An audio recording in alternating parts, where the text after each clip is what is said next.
कोणत्याही विकारावर खात्रीशीर उपाय। 25 वर्षाहून अधिक काळ नेत्रसेवा देणारे सांगली येथील सुप्रसिद्ध Anuradha super speciality I hospital संचलित व्हिजन केअर सेंटर पलूस।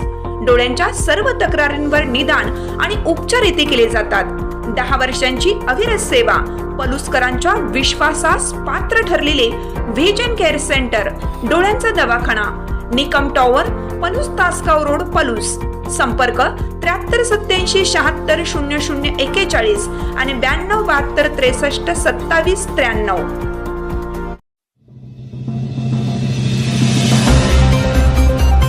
देशी गोवंश संवर्धन ही काळाची गरज। प्रभाकर पाटील। निमणी येथे गोधन पालन मेळावा उत्साहात संपन्न।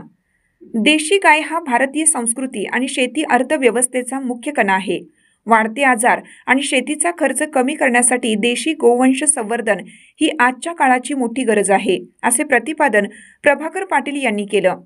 निमणी येथे राजमाता जिजाऊ व स्वामी विवेकानंद यांच्या जयंतीनिमित्त आयोजित गोधन पालक मेळाव्यात ते बोलत होते। यावेळी उपस्थित मान्यवरांनी विषमुक्त अमृत शेतीसाठी देशी गायीचे महत्त्व अधोरेखित केले।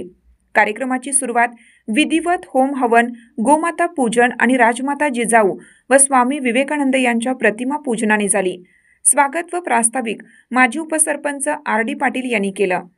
आपल्या मार्गदर्शनात प्रभाकर पाटील पुढे म्हणाले की कॅन्सर, मधुमेह आणि रक्तदाबासारख्या आजारांशी लढण्यासाठी देशी गायीचे दूध अमृततुल्य आहे। केवळ सणावाराला पूजा न करता प्रत्येकाने आपल्या गोठ्यात किमान एक तरी देशी गाय पाळली पाहिजे, असे आवाहन त्यांनी केलं।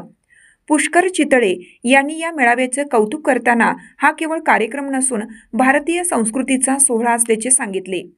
तरुणांनी गोसेवेचे व्रत घेऊन देशी गोमातेच्या संरक्षणासाठी पुढाकार घ्यावा, असे आवाहन करत त्यांनी या उपक्रमाला सर्वतोपरी मदत करण्याची ग्वाही दिली।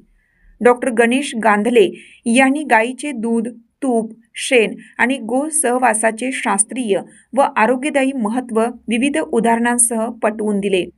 या मेळाव्यात सहभागी गोधन पालकांना मान्यवरांच्या हस्ते भेटवस्तू, औषधे व प्रमाणपत्र देऊन गौरवण्यात आलं। या सोहळ्याला सरपंच रेखा रवींद्र पाटील, उपसरपंच राजेंद्र गोडके, डॉक्टर जयश्री गांधले, विकास सोसायटीचे चेअरमन विलासराव पाटील, शरद पाटील, बाळासाहेब पाटील, द्राक्ष बागायतदार संघाचे संचालक Jalindar Maske, Popatrao Patil, Rangappa Gaikwad, Appasaheb Patil, Shivaji Jadhav, SA Patil, Shivaji Shinde, AK Patil, Chandrakant Patil, Sachin Jadhav, Suresh Mane, doctor Deepak Patil, Vinay Sapkal, Namdev Jamdade, Dnyaneshwar Patil, पशुधन पर्यवेक्षक पवन जाधव, अक्षय घाडगे, शीतल शिंदे, डॉक्टर इंगळे, डॉक्टर कुलकर्णी यांच्यासह परिसरातील शेतकरी आणि गोप्रेमी मोठ्या संख्येने उपस्थित होते।